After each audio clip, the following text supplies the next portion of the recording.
ازيك يا صديقي؟ مبدئيا كده صلي على سيدنا محمد وادعي لاخواتنا وما تنساش تحط اللايك والاشتراك ويلا بينا.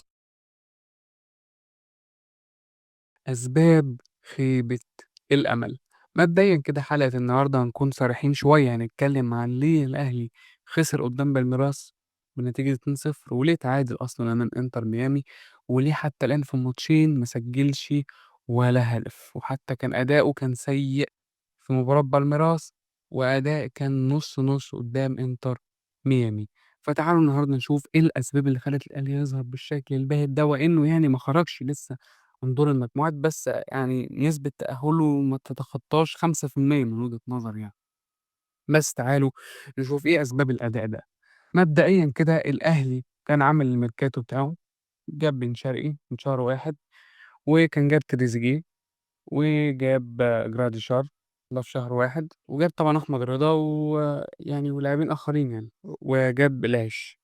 وبعد كده عمل ميركاتو تاني اللي هو قبل البطولة، جاب فيه أحمد رمضان بيكهام، ورجّع حمدي فتحي، ورجّع أليو ديانج، وجاب زيزو. ويعني الأهلي وجماهير الأهلي كلّها اعترضت على كذا حاجة، وهي إن ليه علي معلول ما سافرش أصلًا مع الفريق، وهي إن ليه برضه الأهلي ما دعمش دفاعيًا. تقول لي يا عم هو جاب بيكهام، بيكهام أصلًا كان في الأهلي ورجع، أنت عايز تدعيمة دفاعية قوية، يعني مش معقول. وعايز برضه باك، أنت عايز باك يمين، وبعد ما مشيت معلول أنت عايز باك شمال. يحيى عطية الله مستواه سيء، وكان رايح أصلًا وهو مصاب، ما لعبش أول ماتش في كأس العالم، ولعب تاني ماتش وكان أداء سيء. محمد هاني برضه كان أداؤه سيء، فأنت كان لازم تعمل تدعيمات على الباك اليمين، تعمل تدعيمات دفاعية، قلب دفاع، تدعم برضه باك شمال، بدل ما أنت تروح تعمل التدعيمات اللي أنت أصلًا مش محتاجها خالص، زي الجناح اليمين. ليه يعني ليه طيب؟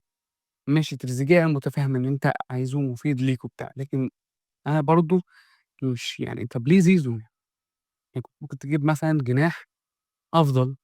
زيزو حاليًا مستواه مش أحسن حاجة، خلينا نبقى صراحة. زيزو بقى له فترة طويلة من ساعة مثلًا شهر 1 والّا حاجة مستواه مش حلو، مع الزمالك مستواه مش حلو، حتى لمّا انضم الأهلي مستواه مش حلو. ما حدش يقول لي زيزو هو اللي بيلعب لأ، زيزو سيء في ال3 ماتشات، سواء ماتش باتشوكا أو ماتش إنتر ميامي أو ماتش النهارده. مختفي معظم الماتش، مش بيشيل الفرقة، يعني هو بيحاول لكن تحسه يعني الفترة دي مستواه وِحِش، فكان لازم إن أنت تجيب دفاع. أنت رايح تلعب قدّام فرقة عندها هجوم، عندها هجوم قوي كمان، ورايح تلعبها يعني بهذا الدفاع، ما عندكش خيارات تانية. أنت متخيل إن أنت ما عندكش أي مركز، يعني ما عندكش أي بديل لمحمد هاني أصلًا. يعني محمد هاني كان هيخرج مصاب، أنت رُحت تنزّل يعني بيكهام مثلًا، بيكهام عمل تسخين عشان ينزل مكان محمد هاني، طبعًا محمد هاني كمّل، لكن ده الغريب. وبرضه في الشوط التاني كذا حاجة غريبة برضه، إن أنت تطلّع أشرف داري تنزّل بيكهام. أي نعم أشرف داري ما كانش وِحِش، لكن محمد هاني أنت كنت محتاج لعيب بداله. محمد هاني أنت شايف مستواه عامل إزاي، مستواه سيء في ال3 ماتشات، سواء أمام باتشوك أو أمام إنتر ميامي أو هنا الماتش ده. الماتش ده بان أكتر عشان لاعب فرقة عندها جناح خارجي، عندها هجوم. عشان كده دفاعك باين إنه ضعيف، باين إنه هش، باين إنه بأقل عدد بساط يقدروا يوصلوا لمرماك. وكمان عندي اعتراض على المدرب ريفيرو، يعني أنت حتى جبته كنت تلعبه في الدوري. معلش مع احترامي يعني الدوري مش مهم مقارنةً بكأس العالم. أنت كأس العالم هيدخّلك فلوس كتير، الدوري مش هيدخّل لك حاجة أصلًا، فاهم؟ فأنت كنت محتاج إن أنت ريبيرو ده يكمّل يعني أو يلعب وهو في الدوري، بعد ما أنت اتعاقدت معاه. أنا أصلًا معترض على التعاقد معاه من الأول.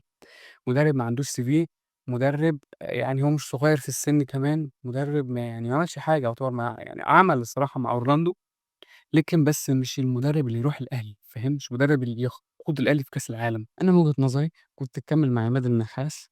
عماد النحاس كان عامل شغل حلو في الدوري، يعني على الأقل كان عارف إمكانيات فرقته وكان بيلعب، كل واحد عارف إمكانياته كويس. لكن ريبيرو الصراحة شايف إن الأداء مش حلو خالص. ال3 ماتشات اللي لعبها باتشوكا فريق ضعيف جدًا، جدًا، فريق أضعف من الأهلي بكتير وأنت خسرت منه. إنتر ميامي فريق أضعف للأهلي بكتير وأنت اتعادلت معاه.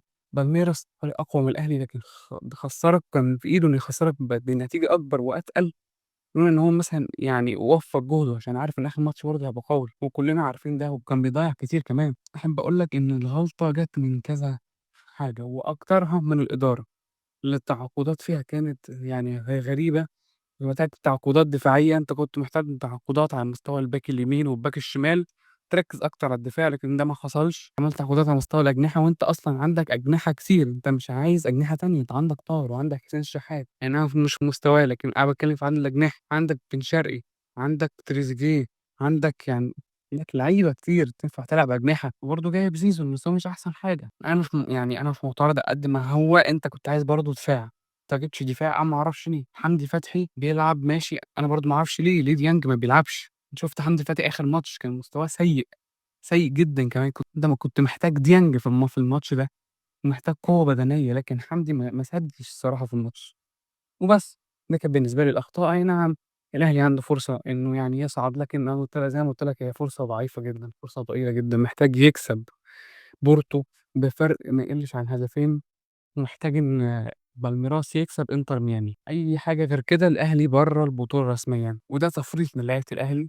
يعني سوء من الإدارة، وبس، دي كانت نهاية حلقتنا، شاركنا برأيك في التعليقات، والسلام.